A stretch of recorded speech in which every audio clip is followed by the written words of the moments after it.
Islamic scholar اور عالم دین موجود ہیں. ان کا تعارف سب سے پہلے آپ سے کرانا چاہوں گا. ہمارے ساتھ موجود ہیں مفتی اظہار، مفتی محمد اظہار صاحب. السلام علیکم سر، آپ کو خوش آمدید کہتے ہیں اپنے آج کی اس پروگرام میں، اور آپ سے مزید اب پروگرام میں جانیں گے بھی جو آج کا ٹاپک ہے اس کے حوالے سے. بہت شکریہ، آپ اپنی مصروفیات میں سے وقت نکال کر تشریف لائے. ناظرین، اس کے علاوہ روزانہ کی طرح ہمارے ساتھ موجود ہیں پاکستان کے خوش لہن ثنا خواں، نعت خواں ایوارڈ یافتہ ہیں، اور ساتھ ساتھ نعت گو شاعر بھی ہیں. شعبہ درس و تدریس سے ان کا تعلق ہے. جناب شکیل مدنی صاحب، السلام علیکم. شکیل بھائی، آپ کو بھی خوش آمدید کہتے ہیں. بہت شکریہ، بہت شکریہ. مفتی اظہار مدنی صاحب، جس طرح کے پروگرام کے آغاز ہی ہم نے جو کیا وہ حضرت موسیٰ علیہ السلام کے اس واقعے سے کیا، خاص طور پہ یہ تو حضرت موسیٰ علیہ السلام کی قوم کی گمراہی کا ذکر کیا، تو اس حوالے سے میں چاہوں گا کہ آپ کچھ بیان فرما دیں. بسم اللہ الرحمن الرحیم. سورہ اعراف میں اللہ رب العالمین جل جلالہ نے کئی انبیاء کے واقعات بیان کیے. 9ویں پارے میں خصوصیت کے ساتھ جناب سیدنا موسیٰ کلیم اللہ علی نبینا و علیہ السلام کا ذکر پاک ہوا، اور کئی واقعات ہوئے. یہ جس واقعے کا ذکر آیت نمبر 148 سے شروع ہوا ہے، اس واقعے میں اللہ رب العالمین جل جلالہ نے جو ذکر فرمایا، جناب موسیٰ علیہ السلام جب فرعون غرق ہوا، تباہ ہو گیا، اس کے بعد بنی اسرائیل کو لے کے آ گئے، اور بنی اسرائیل ایمان لا چکے تھے، مومنین تھے، عبادت کرتے تھے، ایک پرسکون ماحول چل رہا تھا. جناب موسیٰ کلیم اللہ علی نبینا و علیہ السلام کو ارشاد باری تعالی ہوا، حکم ہوا کہ پاک موسیٰ آپ کوہ طور پر آئیے، اور کوہ طور پر آ کر اعتکاف کیجئے. 40 دن چلہ کہہ لیں، اعتکاف کہہ لیں، کہ آپ اعتکاف کریں گے تو آپ کو تورات عطا کی جائے گی. جناب موسیٰ کلیم اللہ علی نبینا و علیہ السلام کوہ طور پہ تشریف لے گئے. جب آپ 40 دن اپنے آبادی سے دور رہے، وہ جو بنی اسرائیل کے لوگ سے ان سے دور رہے، تو شیطان کو موقع ملا، وار کیا، اور بڑا زبردست وار کیا. ایک شخص تھا جسے قرآن نے سامری کے نام سے بیان فرمایا. ہم چھوٹے چھوٹے ہوا کرتے تھے تو سامری جادوگر کے نام سے ہم کہانیاں سنا کرتے تھے. تو یہ جادوگر نہیں تھا، اصلاً یہ کیمیا گر تھا. یہ فارمولے ملا کے چیزیں بنایا کرتا تھا. اس کو دماغ دیا تھا مالک نے. اور مزے کی بات یہ ہے کہ یہ جو سامری ہے نا، اس کا نام بھی موسیٰ تھا. موسیٰ اس کا نام تھا. اور جناب موسیٰ کلیم اللہ علی نبینا و علیہ السلام جو اللہ تعالیٰ کے نبی ہیں، ان کا نام بھی موسیٰ.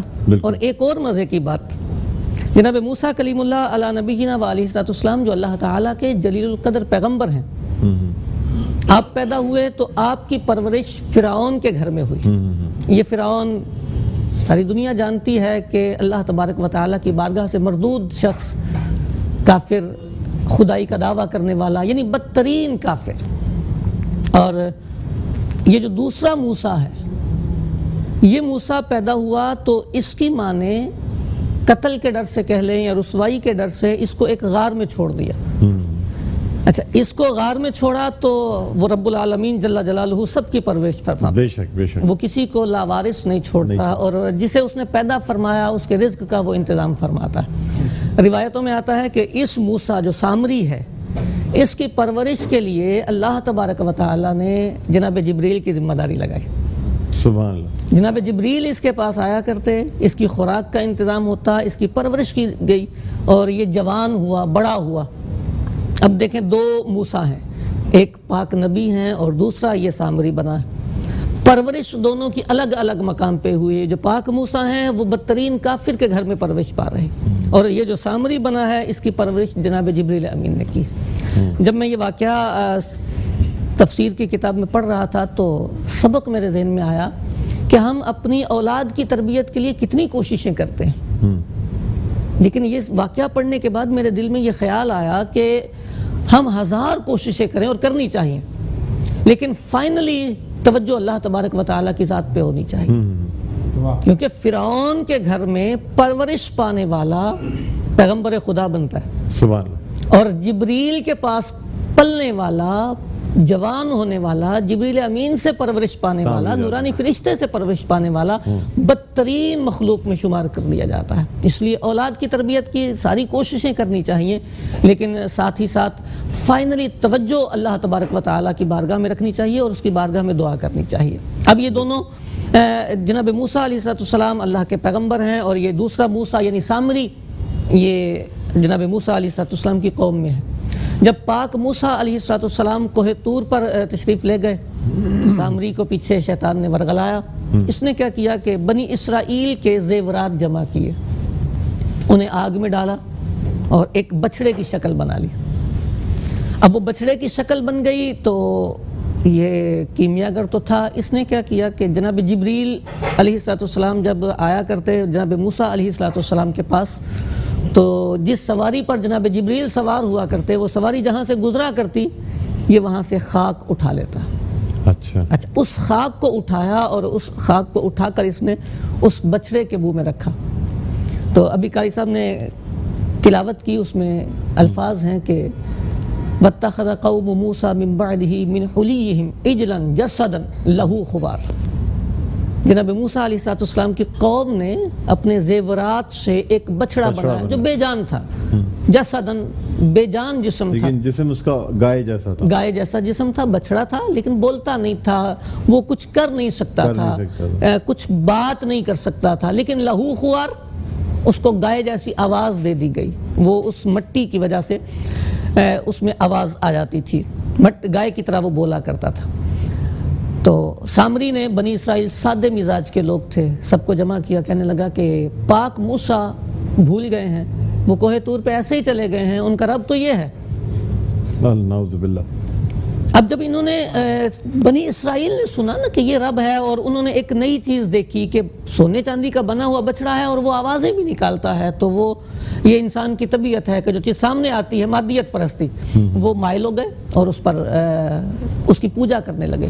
جناب ہارون علیہ السلام جناب موسیٰ علیہ السلام کے وزیر بھی ہیں، نبی بھی ہیں، وہ وہیں تھے بستی میں، انہوں نے منع کیا لیکن یہ لوگ باز نہ آئے۔ 40 دن پورے ہوئے، جناب موسیٰ تورات شریف لے کے جب بستی میں واپس آئے، آپ کو اطلاع دے دی گئی تھی کہ بستی کے حالات خراب ہو گئے۔ اب جناب موسیٰ علیہ السلام نے واپس آ کر جناب ہارون علیہ السلام کو ڈانٹا، بلکہ قرآن پاک میں الفاظ یہ ہیں کہ آپ کی داڑھی شریف پکڑ لی، سر کے بال پکڑے۔ جناب ہارون علیہ السلام نے عرض کی کہ آپ مجھے شرمندہ نہ کریں، میں نے اپنی پوری کوشش کی ہے، میں نے سمجھایا تھا، لیکن آپ کی کمی میں نہیں پوری کر سکا، اس لیے اس قوم نے اپنی ذات سے گمراہی لی ہے، میں ان کے ساتھ نہیں ہوں اور میں نے انہیں باقاعدہ سمجھایا ہے، لیکن یہ قوم باز نہیں آئی۔ جناب موسیٰ علیہ السلام سامری کی طرف متوجہ ہوئے۔ یہ بھی 16ویں پارے میں سورہ طٰہٰ میں اللہ کریم نے ارشاد فرمایا، اور بڑی مزیدار بات ہے کہ سامری سے جناب موسیٰ علیہ السلام نے خطاب فرمایا قال فما خطبتها وكذلك سولت لي نفسي، میرے دل میں ایک خیال آیا تھا، میں نے اس خیال کو عملی جامہ پہنایا، دوسروں کو وہ خیال نہیں آیا، دوسروں کی عقل وہاں تک نہیں گئی۔ وہ کیا خیال تھا؟ وہ خیال یہ تھا کہ فقبضت قبضة من اثر الرسول، پاک موسیٰ جو آپ کے پاس جبریل آتے تھے نا، وہ جبریل جس سواری پر ہوتے تھے، اس سواری کے قدموں سے لگنے والی خاک میں نے اٹھا لی تھی، وہ میں نے اس کے منہ میں رکھی تو یہ آوازیں دینے لگا۔ وَكَذَلِكَ سَوَّلَتْ لِي نَفْسِي، جناب موسیٰ اللہ تعالیٰ کے جلیل القدر پیغمبر ہیں اور انتہائی جلالی نبی ہیں، ان کے جلال کا عالم یہ ہے، 20ویں پارے میں ذکر ملتا ہے کہ آپ نے مکہ مارا اور ایک قبطی جان دے گیا، اس کی جان چلی گئی، جلال تھا، آپ کو وہاں جلال آیا، اور آپ نے جلال میں ایک جملہ ارشاد فرمایا قال فاذهب فإن لك في الحياة أن تقول لا مساس، ندان غلطی کر گیا، دفع ہو جا، چلا جا یہاں سے، چلا جائے۔ فإن لك في الحياة أن تقول لا مساس، تو ساری زندگی جب تک تو جیتا رہے گا تب تک تو یہ بولتا رہے گا لا مساس لا مساس۔ لا مساس کا مطلب ہے مجھے چھوؤ نہیں۔ روایتوں میں آتا ہے کہ یہ بیماری میں مبتلا کر دیا گیا تھا، اور اس کے قریب جو آتا یہ دور سے شور مچا دیا کرتا، وہ میرے قریب نہیں آنا، مجھے ہاتھ نہیں لگانا، مجھے تکلیف ہوتی۔